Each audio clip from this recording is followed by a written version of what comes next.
ప్రభునందు ప్రియులైన మీకందరికీ యేసుక్రీస్తు ప్రభువారి నామంలో శుభవందనాలు తెలియజేస్తూ ఉన్నాం.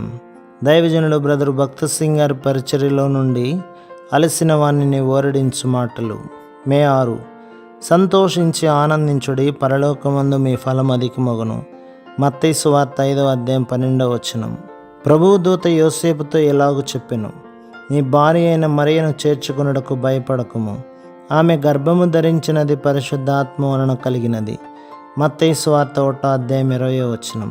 మరొక విధముగా, కొంతకాలము నిందను భరించుటకు భయపడకుము. నిందించబడు ఆధిక్యత నీకు ఇవ్వబడినది. నీకు నీ భార్యకు ఏమి సంభవించును అని కలవరపడకుము. దేవుడు నిన్ను ఆదుకొని నీ నిందను భరించును అని అర్థము.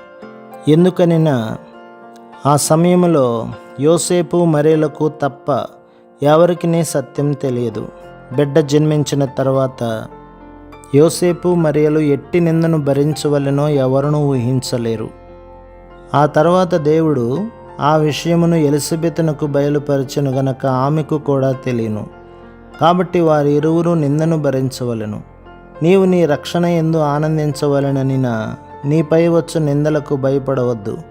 నీవు యేసుక్రీస్తు ప్రభువును నిజముగా వెంబడించదలిచిన ఎడల నీవు నిందను భరించవలసినదే. నీవు దేవుడు లేని జీవితము జీవించుచు పాపములో ఉన్న ఎడల నీ బంధువులు కానీ, ఇరుగు పొరుగు వారు కానీ, స్నేహితులు కానీ నిన్నేమి పట్టించుకొనరు. కానీ నీవు దేవుని వాక్యమును అనుసరించు వాడవైన ఎడల నీ సన్నిహిత స్నేహితులు, బంధువులు నిన్ను నిందించుటకు ప్రారంభించుదురు. నీవు ఎంతగా దేవునికి విధేయుడు వగుచునుందువో అంతగా నీవు నిందలు భరించవలసి వచ్చును. ఎవరునూ దీనిని తప్పించుకొనలేరు. ఇది దైవిక నియమము. మనము తప్పక నిందించబడవలసినదే.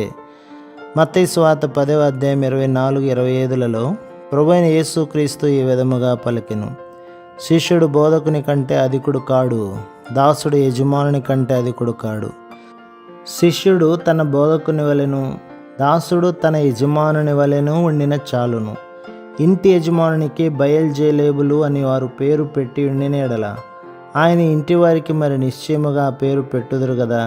ఇంటి యజమానుడు యేసుక్రీస్తు ప్రభు మేలు చేయుచు సంచరించెను. అపోస్తల కార్యముల గ్రంథం 10వ అధ్యాయం 38వ వచనం. అయినను వారు ఆయనను బయల్జేలేబులు అని పిలిచిరి.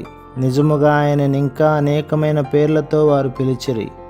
అందువలననే ప్రభువైన యేసుక్రీస్తు ఇట్లనెను, ఆ పేరుతో నన్ను వారు పిలిచిన ఎడల మీరెట్లు తప్పించుకొందురు.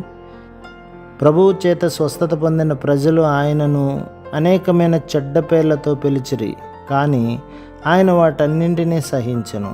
మనము కూడా మన స్నేహితులు, బంధువులు, ఇరుగు పొరుగు వారి నుండి వచ్చు నిందను భరించుటకు సిద్ధపడి ఉండవలెను. ఇతరులు నీ ద్వారా ఆశీర్వదించబడవలెనని నీవు కోరిన ఎడల నీవు నిందించబడినప్పుడు సణగవద్దు, నేరారోపణ చేయవద్దు. నీవెంత మెలకువగా ఉన్నను, జాగ్రత్తగా నున్నను నిందించబడదవు. నీవు ఈ విధముగా అనవచ్చును, నేను ఏ దోషము చేయలేదు, నేనెందుకు నిందించబడుచున్నాను? నేనెవరికి హాని చేయని ఎడల ప్రజలెందుకు నాకు వ్యతిరేకముగా మాట్లాడుచున్నారు?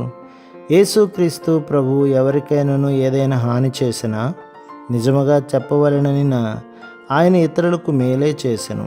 అయినప్పటికీ ఆయన నిందించబడెను, ఆయన తిరస్కారము నొందెను. ప్రజలు మన గురించి దయలేని మాటలు ఎన్నో పలికెదరు. 1 పేతురు 4వ అధ్యాయం 12-14 వరకు, యోహాను సువార్త 15వ అధ్యాయం 21 చూడుము. ప్రవక్తలందరికీ ఇదే జరిగినది, ప్రభువునకు కూడా అదే జరిగినది. ప్రభువు యొక్క శ్రమలలో పాలువారైనందుకు మనము సంతోషించవలెను. ప్రభువు కోరిన ఎడల మరియా యోసేపులను ఆయన దాచి ఉంచవచ్చును, కానీ ఆయన వారెక్కడ ఉన్నారో అక్కడనే ఉంచి నిందకు పాత్రులగునట్లు చేసెను. మనము కూడా నిందను భరించవలెను, నీవు తప్పించుకొనలేవు. యేసుక్రీస్తు ప్రభు యొక్క మహిమలో పాలిభాగము పొందవలెననిన నీవు నీ నిందలలో సంతోషించడి వాడవుగా నుండవలెను. ఇతరులు నన్ను నిందించినా నేను పట్టించుకొనను, గాని విశ్వాసులు నిందించిన ఎట్లు భరించవలెను అని నీవు అడగవచ్చును. వారు విశ్వాసులే గాని ఇతరులే గాని వారు సాతాను ద్వారా నడిపించబడిరి. యేసుక్రీస్తు ప్రభువుకు విధేయత చూపించుకొలది ఇంకనూ అధికముగా నిందించబడదుము.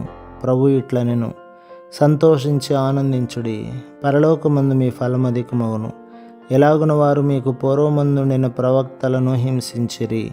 మత్తయి సువార్త 5వ అధ్యాయం 12వ వచనం. మనము సంతోషించు వారముగా ఉండవలెను.